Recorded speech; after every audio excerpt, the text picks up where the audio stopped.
वह पढ़ता है, कब की बात हो रही है? वर्तमान समय की। इसको हम लोग संस्कृत में कैसे बोलेंगे? बिल्कुल आसान तरीके से हम लोग इसका संस्कृत अनुवाद कर देंगे। आप सभी का इस वीडियो में स्वागत है। आज मैं आप लोगों को संस्कृत अनुवाद सिखाने वाला हूं। आप लोगों को वर्तमान काल के छोटे छोटे वाक्य को संस्कृत में कैसे बोला जाता है, संस्कृत में कैसे लिखा जाता है, आज मैं आप लोगों को सिखाने वाला हूं। संस्कृत सीखने से पहले आप लोग इन सब चीजों को थोड़ा सा देख लें। जैसे एक वचन क्या होता है, द्विवचन क्या होता है, बहुवचन क्या होता है। आप सबों को पता होगा कि एक वचन, द्विवचन, बहुवचन किसे कहते हैं। किसी एक आदमी को बोले तो उसको बोलेंगे एक वचन, अगर दो आदमी को बोलेंगे तो बोलेंगे द्विवचन, अगर दो से अधिक आदमी को बोला जाए उसको बोलेंगे बहुवचन।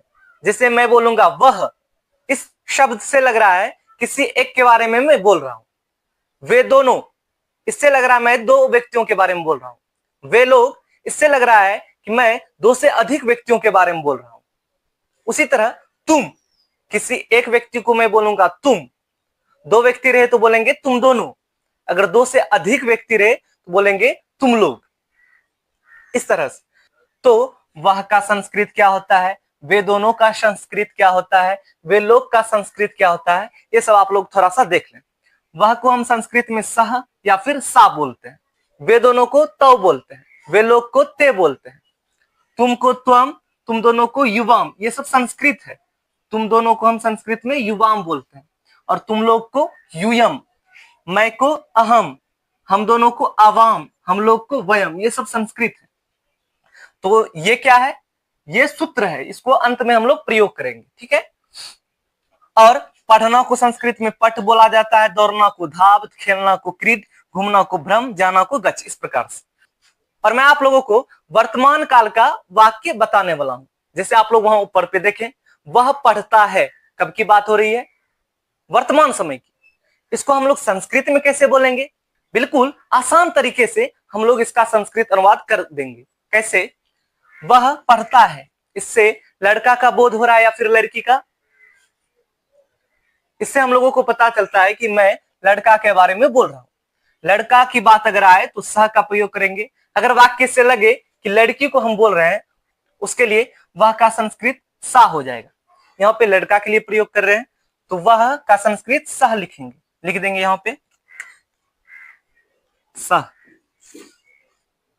अब यहाँ किस चीज का बोध हो रहा है, मतलब क्या काम हो रहा है? पढ़ने का। तो पढ़ना का संस्कृत आप लोग देखें पठ होता है, तो लिख देंगे हम लोग पठ, लिख दिए। अब ये जो सूत्र है इसको हम लोग अंत में सेट कर देते हैं। वह के साथ है लगा हुआ ती, इसको अंत में सेट कर देंगे ती। हमारा संस्कृत अनुवाद बन के तैयार हो गया। अगर हम लोग हिंदी में किसी को बोलेंगे वह पढ़ता है, तो हम लोग उसको संस्कृत में कैसे बोलेंगे? सह पठती, इस प्रकार से। दूसरा वाक्य लेते हैं। आइए हम लोग इस वाक्य को संस्कृत में अनुवाद करते हैं। तो यहां पर देखिए, वे दोनों दौड़ते हैं। यहां पर दो व्यक्तियों के बारे में बोला जा रहा है। वे दोनों, दो व्यक्तियों के बारे में। इसको हम लोग संस्कृत में कैसे बनाएंगे? तो वही लिख देंगे, वे दोनों का संस्कृत क्या होता है? तव, लिख देंगे तव। अब यहां पर क्या काम हो रहा है, किस चीज का बोध हो रहा है? तो यहां पर दौड़ने का बोध हो रहा है। काम हो रहा है क्या? दौड़ने का। तो दौड़ना का संस्कृत होता है धाव, इसको हम लोग लिख देंगे धाव। दौड़ना का संस्कृत धाव। अब देखिए, वे दोनों के साथ क्या सूत्र लगा हुआ है? वे दोनों के साथ तह लगा हुआ है। वे दोनों के साथ तह, तो इसको हम लोग लगा देंगे अंत में तह। लीजिए, आपका अनुवाद बन के तैयार है। वे दोनों दौड़ते हैं, इसको हम लोग संस्कृत में कैसे बोलेंगे? तव धावतः। आइए इस वाक्य का अनुवाद करते हैं हम लोग संस्कृत। तुम जाते हो, किसी को बोल रहे हैं तुम जाते हो, इसको हम लोग संस्कृत में कैसे बोलेंगे? बिल्कुल आसान से इसको बना देंगे। कैसे? पहले ये देखिए कि तुम को हम लोग संस्कृत में क्या बोलते हैं? तुम यहां पर है और उसका संस्कृत है त्वम, इसको लिख देंगे त्वम। और क्या काम हो रहा है, किस चीज का बोध हो रहा है? जाने का, जाते हो, जाने का बोध। तो जाना का संस्कृत पठ होता है? नहीं, जाना का संस्कृत गच्छ होता है, तो लिख देंगे गच्छ। तुम का संस्कृत त्वम, क्या चीज का बोध हो रहा था? जाने का, तो जाना का संस्कृत क्या होता है? गच्छ। लिख दिए गच्छ। अब देखिए क्या गच्छ में ती लगेगा? बिल्कुल नहीं। ती तो वह के साथ लगता है। क्या तह लगेगा? ये तो वे दोनों के साथ लगता है। तो क्या लगेगा? तुम के साथ सी लगता है। इसको अंत में सेट कर देंगे, सी। सी।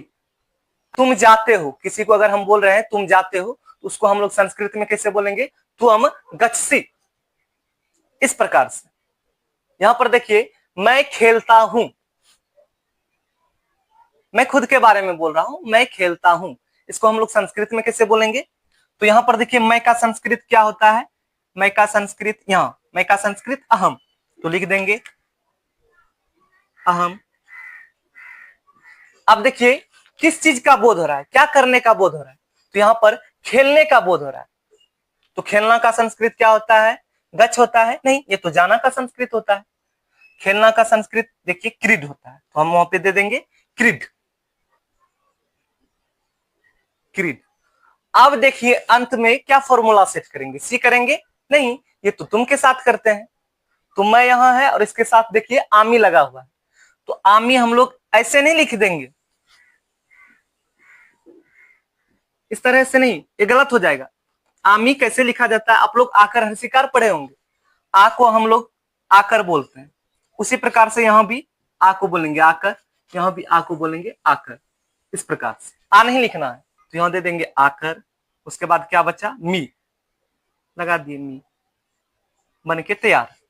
मैं खेलता हूं, इसको हम लोग संस्कृत में कैसे बोलेंगे? अहम क्रीडामी। और मैं बोलूंगा हम दोनों खेलते हैं, तो इसका संस्कृत कैसे बनेगा? हम दोनों खेलते हैं, तो हम दोनों का हो जाएगा आवाम। खेलना का संस्कृत क्रीड, उसके साथ लग जाएगा आवह, वहां पे आमी नहीं लगेगा, हम दोनों की बात हो रही है, तो यहां पर आवह लग जाएगा अंत में, आवाम क्रीडावह। इस प्रकार से उम्मीद करता हूं आप लोग इस वीडियो को समझ गए होंगे। आप लोग इस छोटे छोटे वाक्य का संस्कृत कर पाएंगे। धन्यवाद।